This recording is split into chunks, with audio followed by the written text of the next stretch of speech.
துன்பங்கள் மிகவும் அதிகம். மருத்துவரின் ஆலோசனை இல்லாமல் எடுக்கும் இந்த மாதிரியான வழி மாத்திரைகள் நமது சிறுநீரகங்களுக்கு நாம் கொடுக்கும் விஷம்.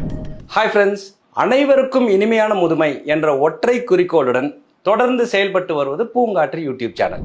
நமது நேயர்களோட அதிகபட்ச கனவு ஆசை என்னவாக இருக்கும் அப்படின்னு கேட்டிங்கன்னா, ஒரு நீண்ட நெடிய காலம் எந்த விதமான நோய் நொடியும் இல்லாமல் நல்ல முறையில் நாம் வாழ வேண்டும் அப்படிங்கிறது தான் அனைவருடைய அதிகபட்ச ஆசையாக இருக்கும். ஆனால் அது நம்ம கையில் இருக்கா? பல்வேறு விதமான வியாதிகள் நம்மளை பாடாய்படுத்தும். அதுவும் டாக்டர் வி.எஸ். நடராஜன் என்ன சொல்லுவாருன்னா, முதுமை நோய்களின் மேய்ச்சல் காடு அப்படின்வாரு. ஒரு முதுமை பருவம், அதாவது ஒரு 50-60 வயதை கடந்தாலே நம் உடலில் பல்வேறு விதமான உபாதைகள் நம்மளை துன்பத்திற்கு உள்ளாக்கும்.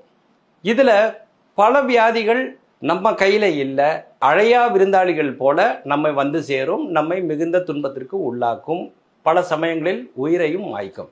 ஆனால் இதில் குறிப்பிட்ட சில வியாதிகள், அதை தவிர்ப்பது நம்ம கையில் தான் இருக்குது. அதை தவிர்க்க வேண்டிய வேலைகளை நாம் சரியான நேரத்தில் செய்யலை அப்படின்னா எந்த மாதிரியான துன்பத்திற்கு அந்த நோய்கள் நம்மை உள்ளாக்கும் அப்படிங்கிறத பற்றி தான் இன்றைக்கி பார்க்க போகிறோம். அதுலேயும் குறிப்பாக பார்த்தீங்கன்னா, இப்போ ஒருவருடைய சிறுநீரகங்கள் பழுதடைந்து விட்டது அப்படின்னா அவங்களுக்கு டயாலிசிஸ் செய்வதை தவிர வேறு வழி இல்லை. ஒரு வாரம் கூட நம்ம டயாலிசிஸ் செய்யாமல் இருந்துட்டோம் அப்படின்னா அவர் இந்த உலகை விட்டு சென்று விடுவார். ஸோ அவர் உயிர் வாழ வேண்டும் அப்படின்னா டயாலிசிஸ் செஞ்சுட்டே இருக்கணும்.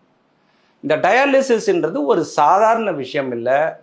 வாரம் 2 முறை 3 முறை டயாலிசிஸ் செய்து வாழ்வது மிகவும் ஒரு கொடுமையான விஷயம். அதை நம்மில் பலர் அனுபவித்து வருகிறார்கள். இந்த நிலைமை எப்படி ஏற்படுது? டயாலிசிஸ்ன்றது மிகவும் கொடுமையானது. நாம் செய்யும் தவறுகளால் தான் அது வருது அப்படின்னு தெரிஞ்சே இருக்கும் போதும் பலர் அந்த டயாலிசிஸ் என்னும் துன்பத்திற்கு எப்படி உள்ளாகிறார்கள் அப்படின்னு முதல்ல பார்ப்போம். கிட்னி செயலிழப்பிற்கு முக்கியமான காரணங்கள் சர்க்கரை நோய் மற்றும் இரத்த கொதிப்பு அப்படின்றது எல்லாத்துக்குமே தெரியும். பட் அப்படி இருக்கிறவங்க நமது சிறுநீரகங்கள் பழுதடைந்து விடும் அப்படின்னு அவங்க ஏன் நினைக்கிறது இல்லை அப்படின்னா, எந்த வழியுமே இல்லையே, நார்மலாக தானே போய்கிட்டு இருக்கு, எல்லாமே சரியாக இருக்கு போல அப்படின்னு நினச்சிக்கிறது.